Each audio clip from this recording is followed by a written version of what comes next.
Hey, yo, what's up? This is Momma D with another Momma D report. I am here at the Winnie Vegas Casino and Resort with Chase and Ovation. This time we got the whole band. All right. Hello, darling. How are you, sister? I'm doing all right. It's good to see you again. It's nice to see you too. It feels like it's been a long time. Yes. Yeah. It's always good to see family. It is indeed, Yes. always. It's always good to see family. You know, Prince was famously protective over his music, which you mentioned, and while he's been known to shut down things because he didn't approve of it, what does that mean to you that you've had that blessing actually from him, that actual thumbs up? I think the fact that we've been doing this for almost 10 years means everything in the world to us. I know it does to me. There were times as a music fan, I would go on YouTube wanting to hear certain songs and knowing that I shouldn't, but I would go there anyways because I just wanted to hear them and they weren't there. And I would, for a brief moment, be upset that they weren't there, but I fully understood why they weren't. So the fact that after 10 years, we were allowed to perform his music while he was still here performing it means everything that I could possibly imagine. What do you think sets you apart from other Prince tribute bands? Because there are other ones out there, but I know there's something special about you guys, but what do you think sets you apart? Well, one of them, first and foremost, is that we're sitting here with you. Nobody else is. So there's that. Right. Yeah, so there's that. Listen, I've been asked that question a lot in the last 5 weeks, and it's somewhat of a sensitive subject. I'm rarely serious, but this is a serious subject. There's enough out there for everyone. We've been doing this for 10 years, and what we do is different than what anybody else does. And that's okay. And so I'll leave it at that. My first and foremost concern is that we pay reverence to the music, that we pay reverence to the person. His wardrobe was one of a kind. His wardrobe set trends for bands all around the world. That's not what our band is about. Our band is about the music.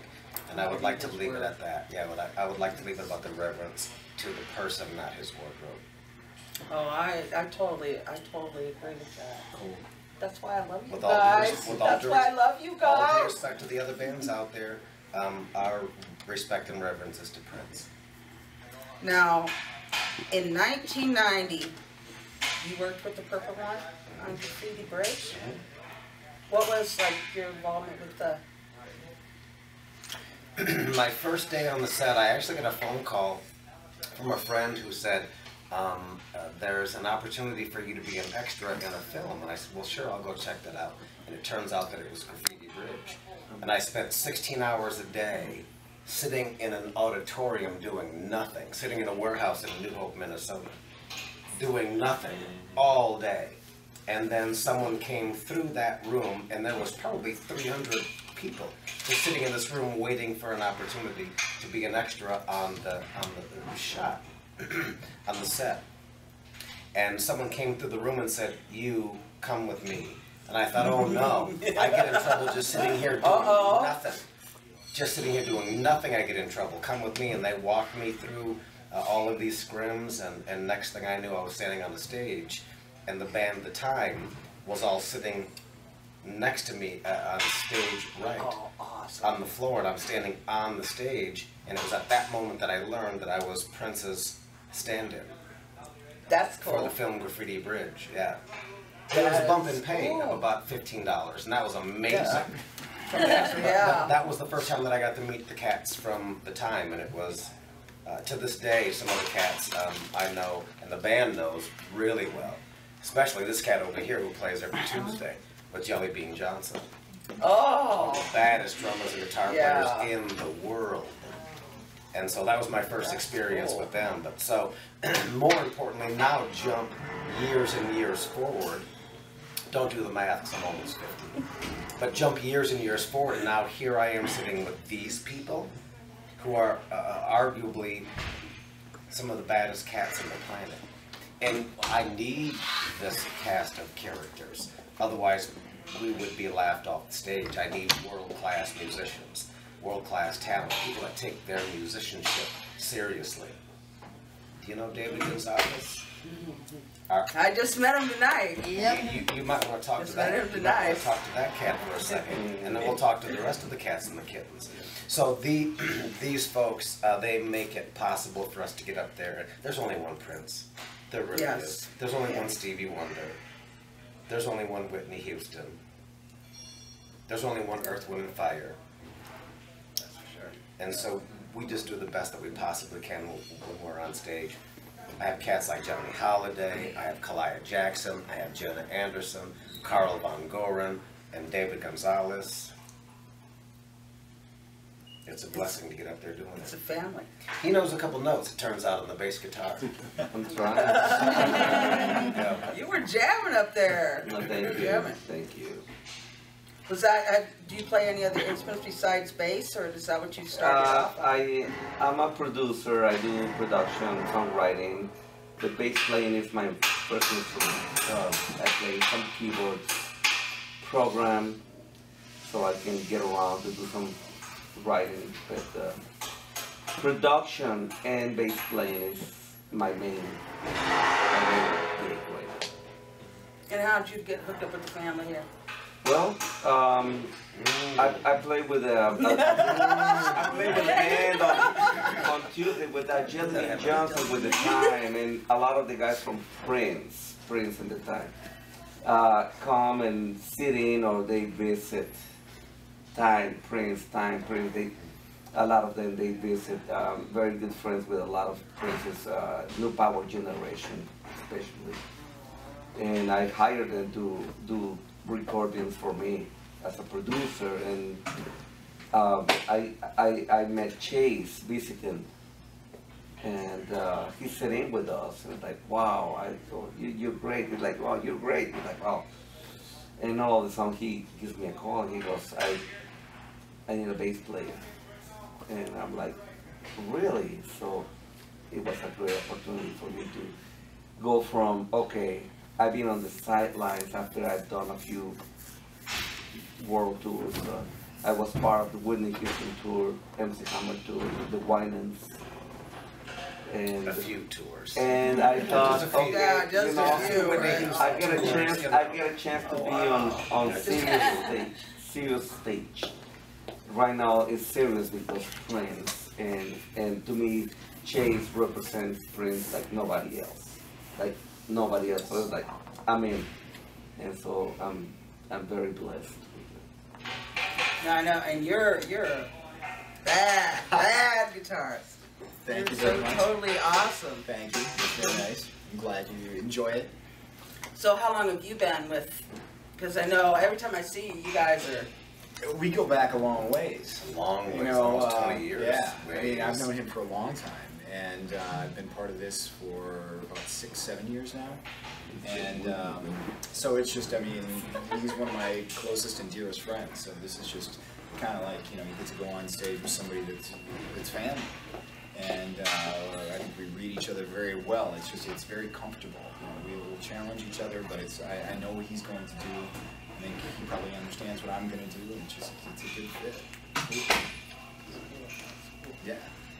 Now, are you traveling with him just on this going around? Because I know you're a DJ for a radio station, right? Yeah, Out in Minneapolis. yeah. I spent a lot of time in Minneapolis radio, but for the cause that this band has to go and spread this message all around the world, I have essentially traded my microphone for my family, and we do this together. I think I trust all these guys with my life, and we trust each other accordingly, and so I got away from the microphone to help support this family and make sure that that reverence is made. Wait a minute. I should tell her that when this first started almost 10 years ago, Cy Huff, who's now the voice of the 3-time world champion Minnesota Lynx. So when people roll into town to the Target Center, that's the voice that they hear. But prior to that, 10 years ago, one of the biggest morning shows of R&B at any rate in Minneapolis was Cy Huff on a radio station called KMOJ. And the very first interview that I did in Minneapolis when I was putting this band out there when we opened at First Avenue, which of course is where Purple Rain was filmed. The very first radio, I'm fairly certain I can say this out loud because that was it. The first on-air interview I did was in the morning show at KMOJ, and I met him 10 years ago live on air, and did one of the greatest interviews ever because it was just two cats sitting there talking. That's cool. That's cool. Yeah. And then that was subsequent to that interview was when Prince came to First Ave, and then here we are 10 years later, still doing this show. Now, since then, now the brother is working at the Target Center, and the voice of the Minnesota Lynx, by the way, 3-time. But now, one of the greatest business minds I've worked with in and out of business for the last decade, and now he's a tremendous help to us up and down the road, and so here we go. That's cool. I had to yell when I saw him on stage. It's like I had to yell, Minneapolis. I had some wacky questions, so I guess I could just. All right, for her. Yeah, they're for her. They're from Miss Jackson. Yeah. Jackson, it's nasty. I'm sorry, Miss Jackson. Oh no! Well, I got so many ones. My entire life. Different people. Okay. Favorite shade of purple. Mom. Violet? She'll catch in her throat when you sing that to her. Favorite song to perform. Oh man, I would die for you. Favorite pair of shoes. The ones I'm wearing are pretty nice. She's like, whatever. Do you know a good joke? Do I know a good joke? That's my stalling line while I think of a good joke. One that might not be, or that would be appropriate. There was a Mexican Yeah, that walked into the band. No. I'm way too serious for that, apparently. Okay. Yay! What was the leather? Cereal or pancakes in the morning? Chalupas. No pancakes? Oh! Cereal. Cereal. Who's giving him a ride to Wisconsin? Sit down. What makes you laugh? Chase, if you had a superpower, what kind of superpower would that be? I'm using it on you right now. Mine, don't hurry up and finish this interview. For me, because I've been to your shows before, the significance of your show has changed.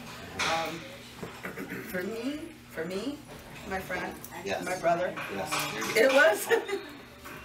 it was a celebration of his life. It was a chance for people to say goodbye and to heal. And that's, it touched my heart. And I wanted to thank you for that. Thank all of you for helping me heal and remember him. Thank you. Thank you. Yeah, thank you, sister. Beautiful. How about this? We don't say goodbye. We just say so long for now, and we continue his music. We're all going to the same joint in the end. So we just continue the music. Thank you. I love all you guys. Thank you, sister. Thank you. Thank you. Miss Jackson. Well, for now, this is Momma D signing out. Peace out, babies.